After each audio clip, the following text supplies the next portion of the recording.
1971 वो साल था जब अमेरिका में समाज और राजनीति में बहुत गड़बड़ी चल रही थी। वियतनाम की लड़ाई की वजह से नौजवानों को सरकार पर भरोसा नहीं रहा और वो विरोध कर रहे थे। रिचर्ड निक्सन देश के नेता थे और अमेरिका बटा हुआ था। लोगों के हक के लिए आंदोलन चल रहे थे और रंग भेद की वजह से बहुत परेशानी थी। उस वक्त हवाई सफर आज जैसा नहीं था। सुरक्षा के नियम इतने सख्त नहीं थे और हवाई जहाजों को अगवा करने की घटनाएं आम थीं। बहुत से लोग राजनीति की वजह से विमानों को अगवा करते थे और क्यूबा भाग जाते थे, लेकिन डीबी कूपर का मामला इन सबसे अलग था। ये न तो राजनीति से जुड़ा था और न ही कोई साधारण अपराध। ये एक रहस्य था जिसने पूरे देश को हैरान कर दिया। उस समय अमेरिका में रहस्य और साजिशों की कहानियों का चलन था। कोल्ड वॉर की वजह से लोगों को सरकार पर भरोसा नहीं रहा और वो हर बात पर सवाल उठाने लगे थे। डीबी कूपर की कहानी ने इस अविश्वास को और बढ़ा दिया। वो एक ऐसा आदमी था जिसने सिस्टम को बेवकूफ बनाया और कभी पकड़ा नहीं गया। वो एक ऐसा इंसान बन गया जिसने समाज के नियमों को चुनौती दी। 24 नवंबर 1957 को थैंक्सगिविंग की शाम से पहले एक आदमी ने एक ऐसा काम किया जो इतिहास में दर्ज हो गया। उसने एक विमान को अगवा किया, फिरौती मांगी और फिर हवा में गायब हो गया। डीबी कूपर की कहानी आज भी हमें हैरान करती है, क्योंकि ये हमें याद दिलाती है कि रहस्य अभी भी हैं और कुछ सवालों के जवाब कभी नहीं मिल सकते। 24 नवंबर 1971 पोर्टलैंड, ऑरेगन की एक ठंडी धुंधली शाम, एक आदमी जिसने खुद को डैन कूपर बताया, नॉर्थ वेस्ट ओरिएंट एयरलाइंस की फ्लाइट 305 में चढ़ा। उसने सिएटल के लिए एक तरफा टिकट खरीदा और सीट 18C पर बैठ गया। वो एक शांत भरोसेमंद आदमी था जिसने किसी का ध्यान नहीं खींचा। कूपर ने एक सिगरेट जलाई और एक बोरबोन व्हिस्की मंगवाई। एयर होस्टेस फ्लोरेंस शेफनर ने बाद में बताया कि कूपर ने उसे एक नोट दिया। शुरुआत में उसने सोचा कि ये किसी यात्री का फोन नंबर है, इसलिए उसने उसे अपने पर्स में रख लिया। लेकिन कूपर ने जोर देकर कहा कि उसे नोट पढ़ना चाहिए। नोट में लिखा था, मेरे ब्रीफकेस में बम है, अगर तुम मेरी बात नहीं मानोगी तो मैं इसे उड़ा दूंगा। शेफनर डर गई। उसने कूपर को ब्रीफकेस दिखाया जिसमें तार और लाल सिलेंडर थे। कूपर ने शांत होकर उसे बताया कि उसे $200,000 और 4 पैराशूट चाहिए। उसने ये भी कहा कि विमान को सिएटल में उतारा जाए और फिर तेज गति और कम ऊंचाई पर मेक्सिको की तरफ उड़ाया जाए। पायलट विलियम स्कॉट एक अनुभवी विमान चालक थे। उन्होंने तुरंत एयर ट्रैफिक कंट्रोल को एक आपातकालीन संदेश भेजा। सिएटल टैकोमा हवाई अड्डे पर FBI और स्थानीय पुलिस ने घेराबंदी कर ली। कूपर की मांगों को मान लिया गया। $200,000 के बिना नंबर वाले नोटों और 4 पैराशूटों को विमान में लाया गया। कूपर ने सभी 36 यात्रियों को छोड़ दिया, लेकिन कुछ क्रू मेंबर्स को अपने साथ रखा। विमान ने फिर से उड़ान भरी, अंधेरे में मेक्सिको की तरफ। कूपर ने पायलट को तेज गति और कम ऊंचाई पर उड़ने के लिए कहा।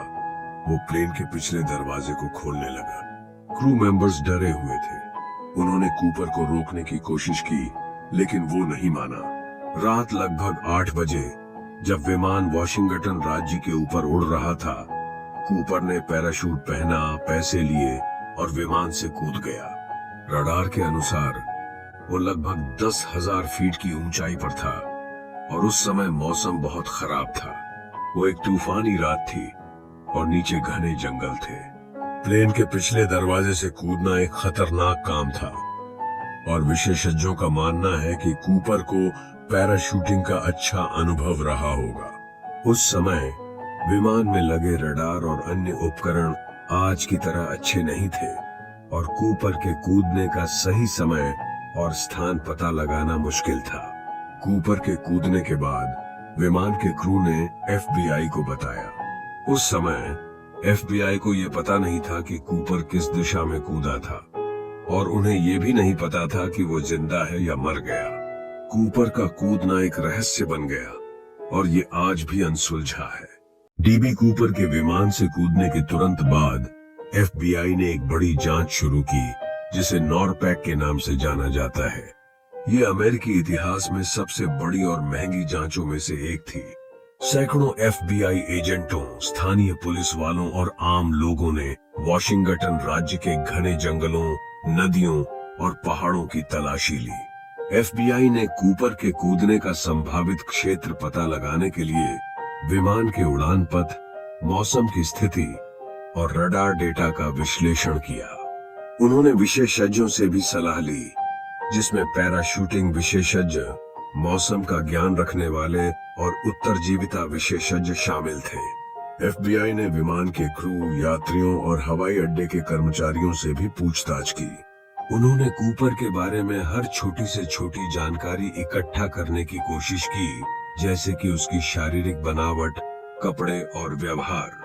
FBI ने कूपर के पैसे की खोज के लिए भी एक बड़ा अभियान चलाया।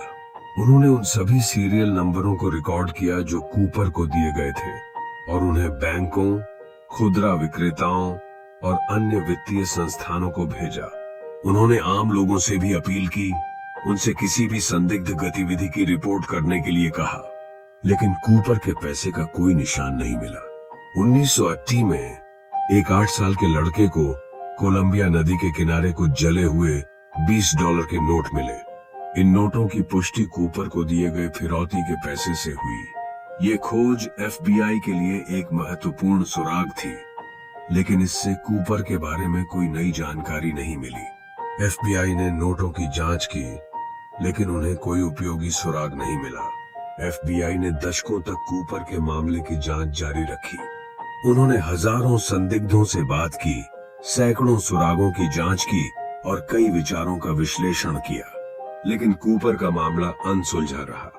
2016 में FBI ने आधिकारिक तौर पर कूपर के मामले को बंद कर दिया, ये मानते हुए कि वे कभी भी कूपर की पहचान नहीं कर पाएंगे।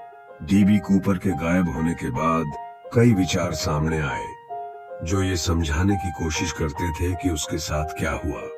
कुछ विचारों का मानना था कि कूपर एक अनुभवी पैराट्रूपर था, जो जानता था कि कैसे कूदना है और बचना है। अन्य विचारों का मानना था कि कूपर एक साधारण आदमी था, जो एक खतरनाक जुआ खेल रहा था और शायद मर गया। एक विचार का मानना था कि कूपर ने जानबूझकर एक ऐसे क्षेत्र में कूदने का फैसला किया जहां उसे ढूंढना मुश्किल होगा। ये विचार मानता था कि कूपर को वॉशिंगटन राज्य के घने जंगलों और पहाड़ों का अच्छा ज्ञान था और वो जानता था कि कैसे छिपना है।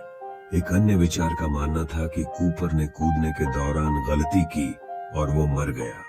ये विचार मानता था कि कूपर को पैराशूटिंग का पर्याप्त अनुभव नहीं था और वो खराब मौसम की स्थिति में कूदने के लिए तैयार नहीं था। कुछ लोगों का मानना था कि कूपर ने एक नया जीवन शुरू करने के लिए अपनी पहचान बदल ली। ये विचार मानता था कि कूपर एक अपराधी था जो कानून से भाग रहा था और उसने एक नई पहचान बनाकर गायब होने की योजना बनाई थी। DB कूपर के बारे में कोई भी निश्चित रूप से नहीं जानता है। उसका मामला एक अनसुलझा रहस्य बना हुआ है और ये आज भी लोगों को हैरान करता है। ये हमें याद दिलाता है कि कुछ सवाल कभी भी जवाब नहीं दिए जा सकते हैं और कुछ रहस्य हमेशा के लिए अनसुलझे रहेंगे। DB कूपर का मामला सिर्फ एक अपराध से कहीं अधिक है। ये एक सांस्कृतिक घटना बन गया है। इसने दशकों से लोगों की कल्पना को मोहित किया है और ये आज भी मशहूर संस्कृति में गूंजता है। कूपर एक मशहूर कहानी बन गया है, एक ऐसा आदमी जिसने सिस्टम को बेवकूफ बनाया और कभी पकड़ा नहीं गया।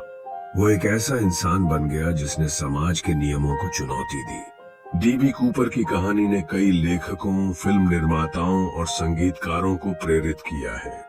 कई किताबें, फिल्में और वृत्तचित्र कूपर के मामले पर आधारित हैं। कूपर के बारे में गाने भी लिखे गए हैं और उसकी तस्वीर टी-शर्ट और अन्य मर्चेंडाइज पर दिखाई देती है। कूपर एक मशहूर सांस्कृतिक प्रतीक बन गया है और उसका मामला आज भी लोगों को हैरान करता है। DB कूपर का मामला हवाई अड्डे की सुरक्षा पर भी महत्वपूर्ण प्रभाव डालता है। कूपर के अपहरण के बाद हवाई अड्डे की सुरक्षा में कई बदलाव किए गए। विमानों में मेटल डिटेक्टर और एक्स-रे स्कैनर लगाए गए। यात्रियों को विमान में चढ़ने से पहले गहन जांच से गुजरना पड़ता है। आज हवाई यात्रा कूपर के युग की तुलना में बहुत अधिक सुरक्षित है। डीबी कूपर का मामला हमें याद दिलाता है कि रहस्य अभी भी हैं और कुछ सवाल कभी भी जवाब नहीं दिए जा सकते। ये हमें ये भी याद दिलाता है कि इंसान कितना जटिल और अप्रत्याशित हो सकता है। कूपर एक ऐसा आदमी था जिसने एक साहसिक और खतरनाक काम किया और वो कभी पकड़ा नहीं गया। वो एक रहस्य बन गया है, एक ऐसा रहस्य जो हमें आज भी हैरान करता है। डीबी कूपर की विरासत आज भी जीवित है।